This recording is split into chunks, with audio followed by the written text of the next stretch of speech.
Hello friends, Jerry Rosa here in the Rosa Stringworks workshop. Got something entirely different. We are about to embark on a world tour. Sounds silly to say it, but it's kind of true. We've been working with the Milngavie Folk Club in Scotland. We are thinking about coming over there and playing a gig or two. Been working with Jason there. I believe he's the owner, if I'm not mistaken, of the Milngavie Folk Club, and that's how I'm pronouncing it. It's not spelled anything like that. I asked him how to pronounce it, and that's what he said. Keep in mind, I'm just a hillbilly from Missouri, guys. Anyway, the bottom line is we're looking at somewhere in the late April, maybe early May time frame of next year to possibly come over to Scotland, play a gig or two there at the Milngavie Folk Club, looking for potential other gigs that we could play while we're there. We are talking about doing some workshops, and when I say we, that probably means me for the most part. In other words, I could do a workshop on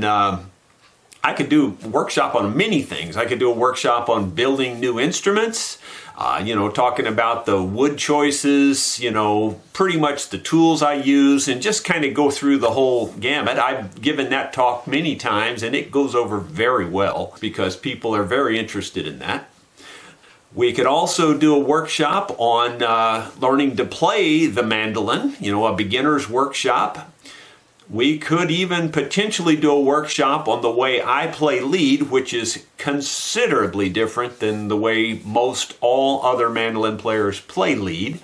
And that's not a brag, that's just a black and white fact. I taught myself in a rather weird, unique way, and we could even do a workshop on that. Here's the issues at hand.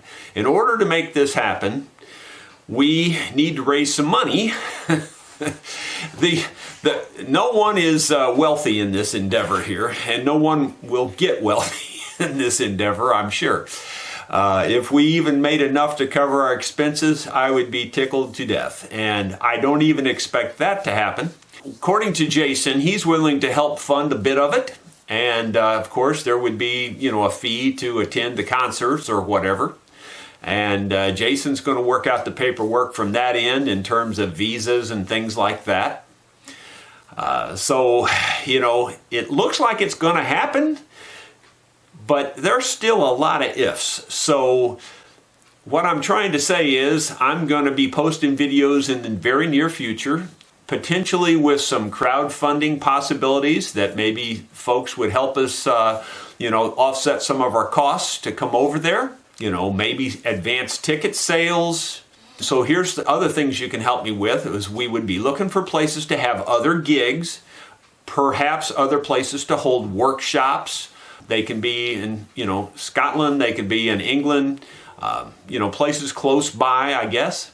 We're just looking for ideas, suggestions, help. Have a 5-piece band. We have the mandolin, we have the guitar, we have a dobro, or a resophonic guitar if you prefer.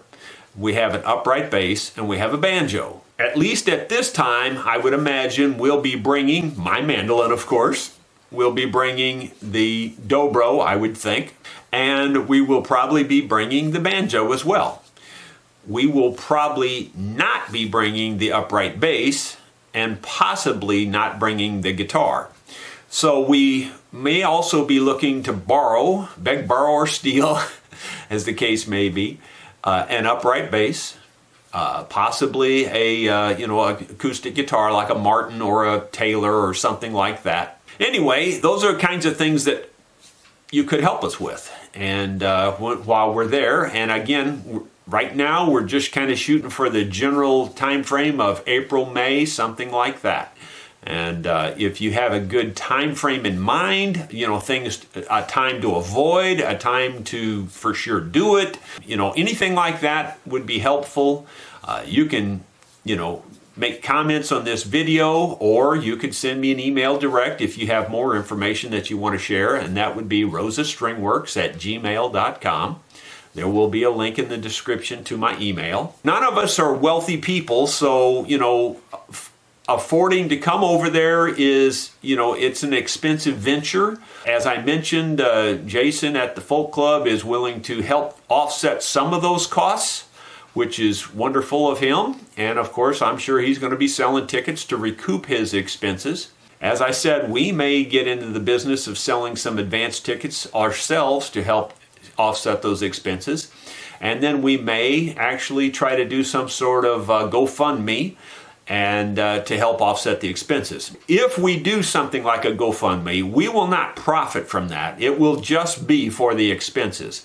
And if there is a profit left over, or if something falls through and we don't do it at all, any money collected in that GoFundMe will go to a very good cause here. I will either donate all of the extra money to a local school for their music program or something like that. So you can trust that if we do raise money, it will go either for the intended purpose or for a very good cause, one way or the other. So you don't have to worry about getting scammed out of your money or anything like that. And I think those of you who know me know that that's a black and white fact. But I would really like to hear from those of you who think you would definitely attend something like that if we were able to come over there. Whether you'd be interested in the workshops, whether you'd be interested in the music, whether, just something, just kind of give me ideas, because we have to come up with ideas that will help us pay for this thing.